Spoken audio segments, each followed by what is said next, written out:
Dewan Hakim yang kami hormati, Regu S051 akan menyampaikan syarahan yang berjudul Penguatan Moderasi Beragama melalui platform digital. Assalamualaikum warahmatullahi wabarakatuh. Alhamdulillahilladzi anzalal Qur'an hudan linnasi wa bayyinatin minal huda wal furqan. Wassalatu wassalam ala khairil insan wa ala alihi wa sahbihi ila yaumil bayan, amma ba'd. Wan nuru yahdil hairina diya'uhu wa fil hashri dhillul mursalina liwa'uhu talaqqa minal ghaibil mujarrad hikmatan biha amtarat fil khafiqaini sama'uhu biha amtarat fil khafiqaini sama'uhu. Dewan Hakim yang arif dan bijaksana, hadirin yang berkopiah begitu gagahnya, yang berjilbab begitu anggunnya, mari kita simak bersama-sama. Manusia merupakan makhluk individu serta makhluk sosial yang harus melakukan interaksi dan komunikasi dengan individu lainnya, baik itu di dunia nyata maupun di dunia maya. Konsekuensinya, ia akan dihadapkan dengan individu serta kelompok yang berbeda dengannya. Apakah perbedaan bahasa, adat istiadat, suku bangsa, bahkan perbedaan agama dan keyakinan. Agama diyakini bisa memenuhi psikologi individu terkait identitas diri, bahkan aktualisasi diri. Di satu sisi hadirin, kita patut berbangga karena identitas agama menjadi identitas utama sebagai warga negara Indonesia. Namun di sisi lain, identitas agama dapat memecah belah persatuan. Terbukti oleh intoleransi dalam umat beragama sampai pelanggaran tempat beribadah umat beragama.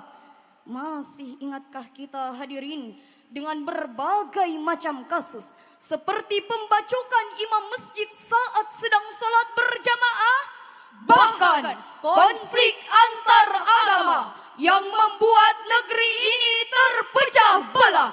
Inikah yang dinamakan dengan negara toleran yang katanya mengutamakan keberagaman, tapi nyatanya mencoreng persatuan? Ini sangat jelas hadirin tidak mencerminkan sikap seorang moderat penebar maslahat, tetapi sikap seorang penjahat pembawa mafsadat. Betul hadirin? Latar belakang inilah yang menggugah hati kami untuk menyampaikan suatu syarahan Al-Quran dengan judul Penguatan Moderasi Beragama melalui platform digital dengan landasan Al-Quran Surah Al-Baqarah ayat 143 yang berbunyi, A'udzu billahi minasy syaithanir rajim.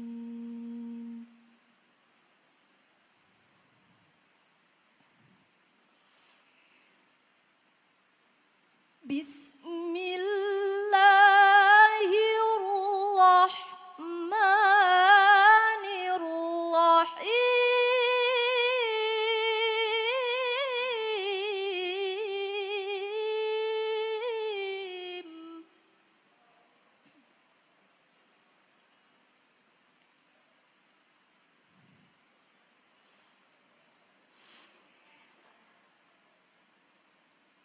وكذلك جعلناكم أمة وسطا لتكونوا شهداء على الناس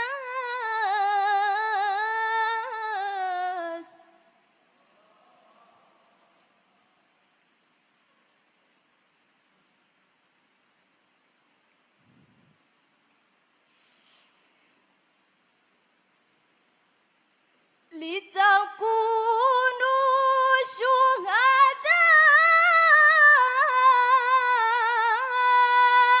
على الناس ويكون الرسول عليكم شهيدا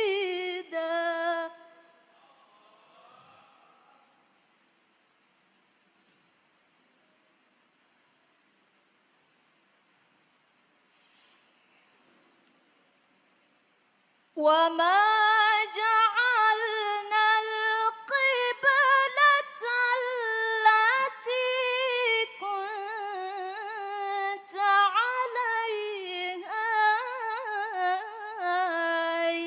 إلا لنعلم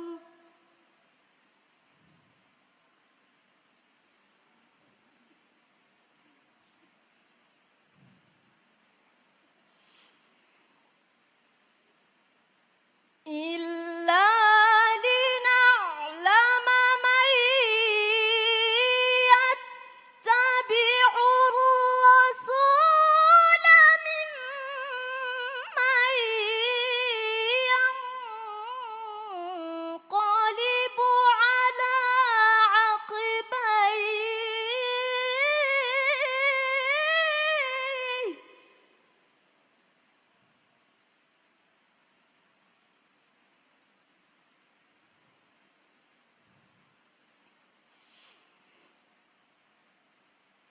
وإن كانت لكبيرة إلا على الذين هدى الله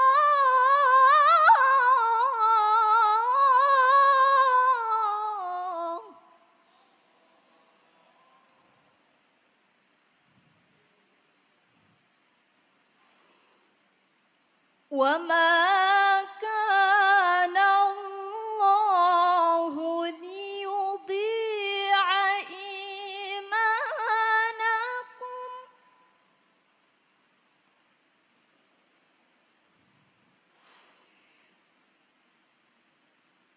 إن الله بالناس لرؤوف رحيم.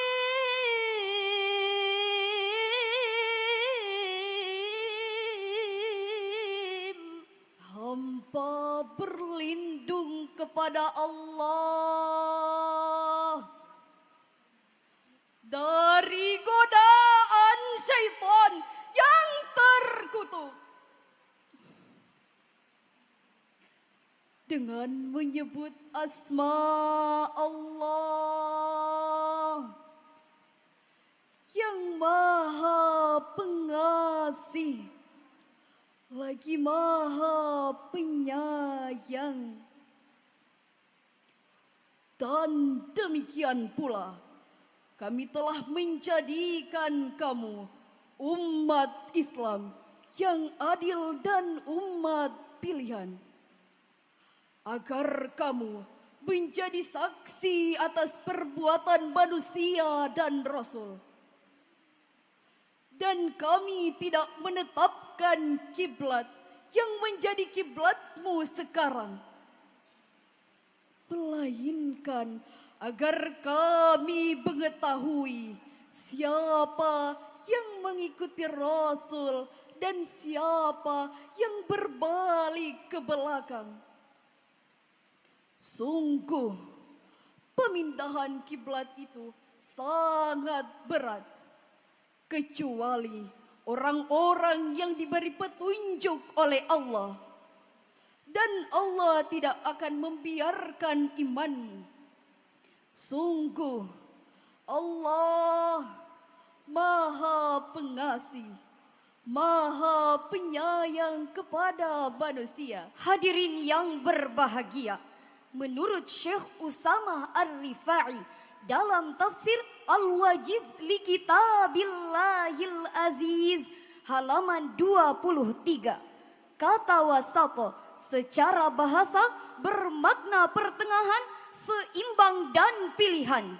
Secara leksikal, menurut pemahaman Profesor Dr. Muhammad Quraish Shihab dalam tafsir Al-Misbah jilid 1 halaman 278, kata wasato dalam bahasa Arab berarti segala sesuatu yang baik sesuai dengan objeknya. Sesuatu yang baik di antara dua kubu ekstrim. Sedangkan menurut Muhammad Hashim Kamali dalam buku The Middle Path of Moderation in Islam, The Quranic Principle of Wasatiyah, kata wasato berkembang menjadi adil dan seimbang karena posisinya yang di tengah agar bisa berlaku adil.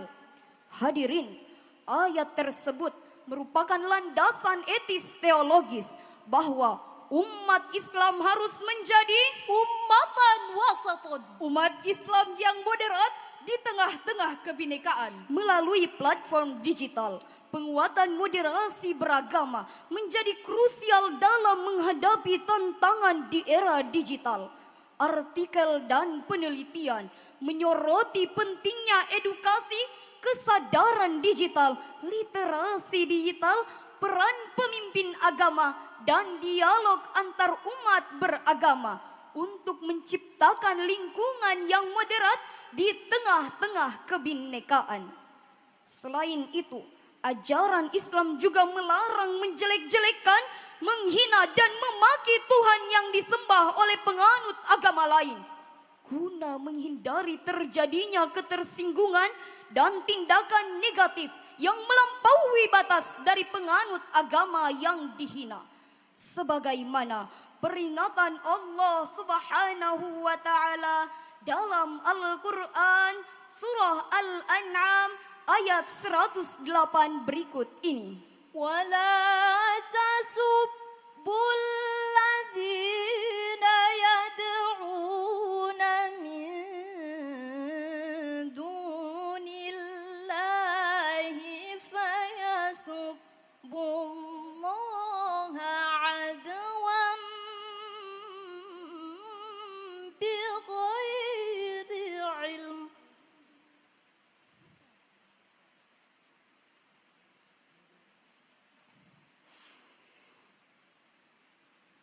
Kadzalika zayyana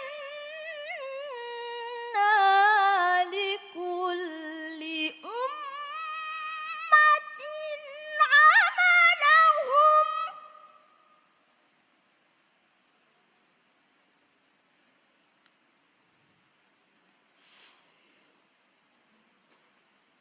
thumma ila rabbihim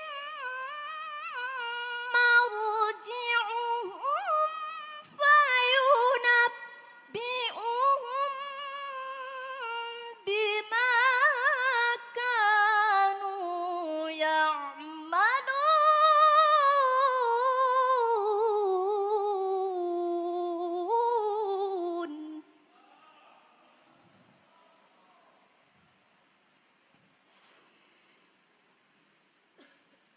Summa ila rabbihim marji'uhum fayunabbi'uhum bima kanu ya'malun.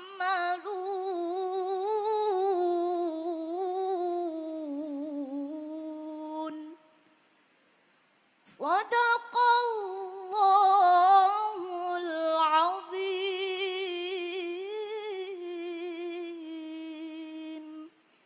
Dan janganlah kamu memaki sesembahan yang mereka sembah selain Allah.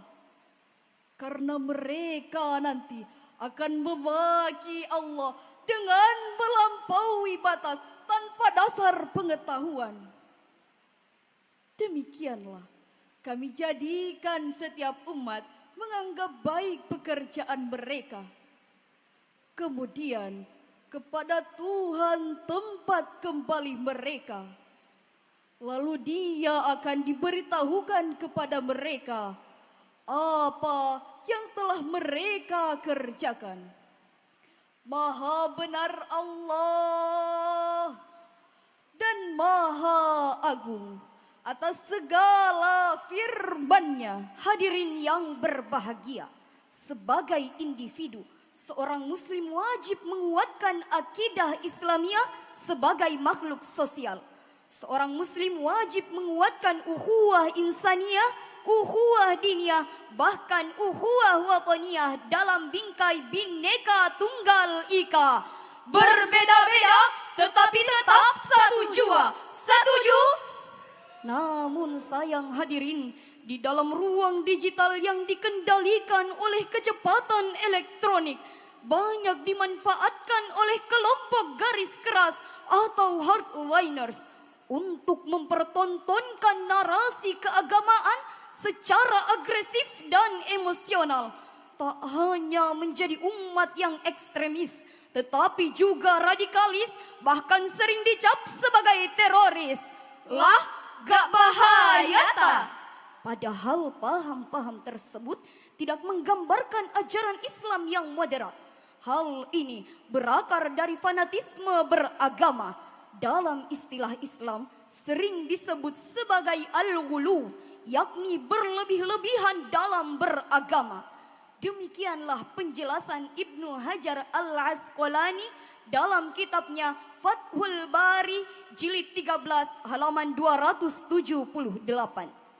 Padahal dengan tegas Rasulullah sallallahu alaihi wasallam bersabda, Iyyakum wal ghuluwa fid din, fa innama ahlaka man kana qablakum al ghulu fid din. Jauhkanlah diri kalian dari sifat al-ghulu, yakni berlebih-lebihan dalam beragama. Karena sifat al-ghulu lah yang membinasakan orang-orang sebelum kalian. oleh karena itu, penggunaan platform digital yang tepat memiliki manfaat besar dalam memperkuat moderasi beragama. Dengan demikian, dapat kita simpulkan bahwa agama merupakan identitas yang melekat bagi kita, terutama bagi bangsa Indonesia. Keberagaman beragama akan menjadi pemicu perpecahan jika tidak diiringi dengan sikap yang moderat. Moderasi beragama akan menjadi modal utama bagi bangsa kita untuk menjadi bangsa yang maju dan berjaya menuju Indonesia Emas 2045. Demikianlah syarahan yang sempat kami sampaikan. Kurang dan lebihnya mohon dimaafkan. Salam moderasi. Perut lapar mintanya nasi, makan lauk sambal terasi. Mari jaga bangsa dengan moderasi. Keberagaman harus diapresiasi. Wallahul muwaffiq ila aqwamit thariq. Wassalamu alaikum warahmatullahi wabarakatuh.